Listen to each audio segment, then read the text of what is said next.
जैसे कि चाइना के बारे में तो पूरी दुनिया जानती है दोस्तों, फिर भी हम आपको बता दें और हमारे साथ बने रहने के लिए ये वीडियो अंत तक ज़रूर देखें दोस्तों। और आपको पसंद आए तो लाइक, शेयर और कमेंट ज़रूर कीजिएगा दोस्तों। तो और सबसे पहले आपको बता दें, चाइना इन दिनों बहुत आगे चल रहा है। जी हाँ दोस्तों, पिछले एक दशक में चीन का आर्थिक विकास अमेरिका से 7 गुना ज़्यादा रहा है। दुनिया के 85% बनावटी क्रिसमस पेड़ और 80% खिलौने चाइना में ही बनाए जाते हैं दोस्तों। ये क्रिसमस का सारा सामान लगभग चाइना में ही बनता है। चीनी लोग सिगरेट बहुत ज़्यादा पीते हैं, यानी कि चीनी लोग हर सेकंड में 50,000 सिगरेट का सेवन कर जाते हैं। दुनिया भर में जहां अंडों को पानी में उबाला जाता है, वहां चीन में लड़कों के पेशाब में अंडे उबाले जाते हैं। है ना दोस्तों मज़ेदार बात। दुनिया का सबसे पुराना कागज़ का टुकड़ा चीन में पाया जाता है, जो पहली या दूसरी सदी ईसा पूर्व पुराना है। यह कागज़ का टुकड़ा बहुत मजबूत है दोस्तों और किसी समय कपड़े बनाने के उपयोग में किया जाता था। चीन में रेशम के कपड़े 3000 ईसा पूर्व से बन रहे हैं। रोमन चीन यहाँ पर कपड़े बनाते थे। सैरिका नाम से जानते हैं, जिसका अर्थ है रेशम। चीनियों को रेशम का देश भी कहा जाता है। चीनियों ने रेशम के कीड़े से रेशम का कपड़ा बनाने की तरकीब छुपा रखी थी दोस्तों। अगर कोई भी इस तरकीब को किसी और देश को बताने के मकसद से पकड़ा जाता तो याद रखिए दोस्तों, उन्हें चाइना में मार दिया जाता। चीन की एक बच्चा नीति के कारण लड़कियों की संख्या में भारी कमी आई है। चीन में अब सिर्फ एक बच्चा पैदा करने की इजाज़त है। चीन में लड़कों की गिनती लड़कियों से 3 करोड़ 20 लाख गुना ज़्यादा है दोस्तों। शायद इसीलिए भविष्य में उनको नौजवान के रूप में पत्नी ढूंढनी पड़ेगी और कईयों को तो पत्नी मिलेगी भी नहीं दोस्तों। चाइना में स्वादिष्ट भोजन के नाम पर हर साल 40 लाख बिल्लियाँ खाई जाती है। यह दोस्तों, चाइना एक ऐसा देश है कि स्वाद के तौर पे वो 40 लाख बिल्लियाँ खा जाते हैं हर साल। चाइना में ऐसी कोई चीज़ नहीं है जो खाई नहीं जाती। ये लोग तो कुत्ते, बिल्लियाँ, चमगादड़ और मगरमच्छ भी खा जाते हैं। तो इसीलिए दोस्तों, दुनिया में जितनी भी बड़ी महामारी या बीमारी आई है वो सब चाइना के दिया हुआ है। जैसे कि पहले आया कोरोना वायरस और अब दोस्तों ओमिक्रॉन फैलाकर ये दुनिया को बर्बाद करना चाहते हैं। दुनिया का सबसे बड़ा शॉपिंग मॉल भी चाइना में है दोस्तों, पर ये 2005 से लेकर 2009 तक 99% खाली थी। 2030 में चीन के शहरों में जितनी आबादी होगी वह दुनिया के तीसरे सबसे बड़े आबादी वाले देश अमेरिका की आबादी से ज़्यादा होगी।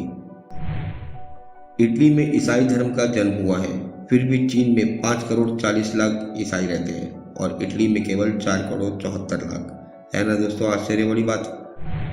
चाइना में अमीर लोग अपने बदले दूसरों को जेल भेज सकते हैं। जी हाँ दोस्तों, यानी कि अगर केस आप पर हुआ है तो आप अगर अमीर हो तो आप केस में दूसरे इंसान को भेज सकते हैं। चीन में सबसे ज़्यादा जुड़वा बच्चे पैदा होते हैं। जी हाँ दोस्तों, वैसे भी चीन में सबसे ज़्यादा बच्चे पैदा होते हैं और यहाँ तो ये लीजिए कि जुड़वा बच्चे भी सबसे ज़्यादा वहीं पैदा होते हैं। अगर हम चीन और बाकी दुनिया दोनों को अलग अलग मान लें तो जितने लोगों को मौत की सज़ा बाकी दुनिया में दी जाती है, उससे 3 गुना ज़्यादा अकेले चीन में लोगों को मौत की सज़ा दी जाती है दोस्तों। चाइना में खुदकुशी की इतनी घटनाएं होती है कि आपको नदी में से डेड बॉडी निकालने की भी नौकरी मिल सकती है। जी हाँ दोस्तों, यहाँ इतनी आत्महत्याएं की जाती है कि नदी में से डेड बॉडी मिलने के लिए भी आपको एक अलग से नौकरी पे रख सकते हैं।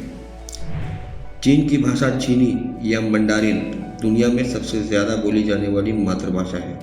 दूसरे नंबर पर अंग्रेज़ी और तीसरे पर हमारी हिंदी है दोस्तों। 2008 में चीन ऐसा तीसरा देश बन गया जिसमें सफलतापूर्वक एक मनुष्य को अंतरिक्ष में भेजा गया। यह दोस्तों, सबसे पहले रूस ने भेजा था और बाद में अमेरिका ने। सितंबर 27, 2008 को झाई जिगैंग अंतरिक्ष में चलने वाले सबसे पहले चीनी अंतरिक्षवासी थे।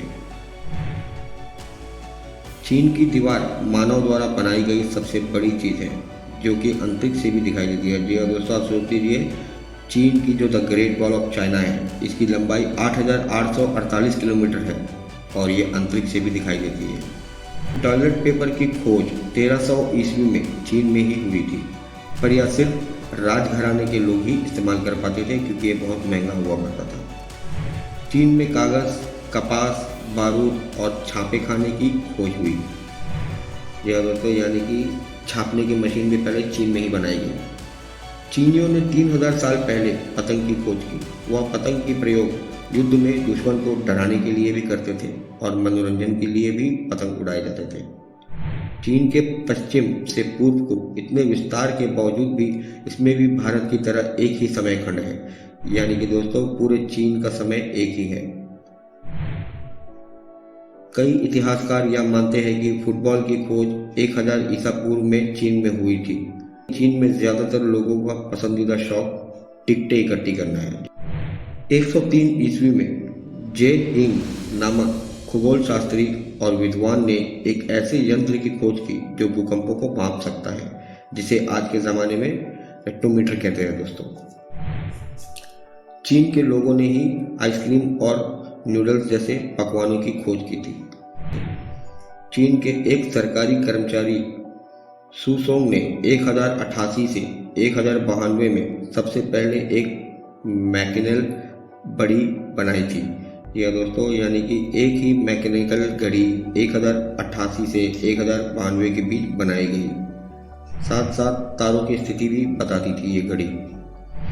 चीन में प्राकृतिक गैस का उपयोग ईसा के 4 सदियों पहले भी ताप के स्रोत से रूप में किया जाता था।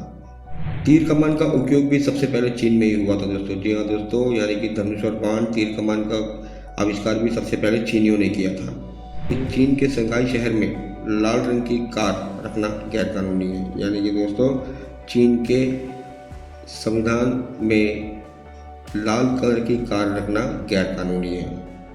चाइना में साल 2009 से ही फेसबुक और ट्विटर पर बैन है। जी हाँ दोस्तों, जिसे पूरी दुनिया यूज करती है, पर चाइना में 2009 में ही ट्विटर और फेसबुक को बैन कर दिया था। तो दोस्तों आप हमारे इस वीडियो के बारे में ज़रूर बताइएगा कि आपको ये वीडियो कैसा लगा, और दोस्तों लाइक, शेयर और कमेंट कीजिएगा और नीचे दिए गए बेल आइकन पर सब्सक्राइब कर दीजिएगा। तो हमारे वीडियो पहले पाने के लिए सब्सक्राइब जरूर करिएगा दोस्तों। तो चलिए दोस्तों, अलविदा, टेक केयर, बाय बाय। मिलते हैं अपनी अगली वीडियो में।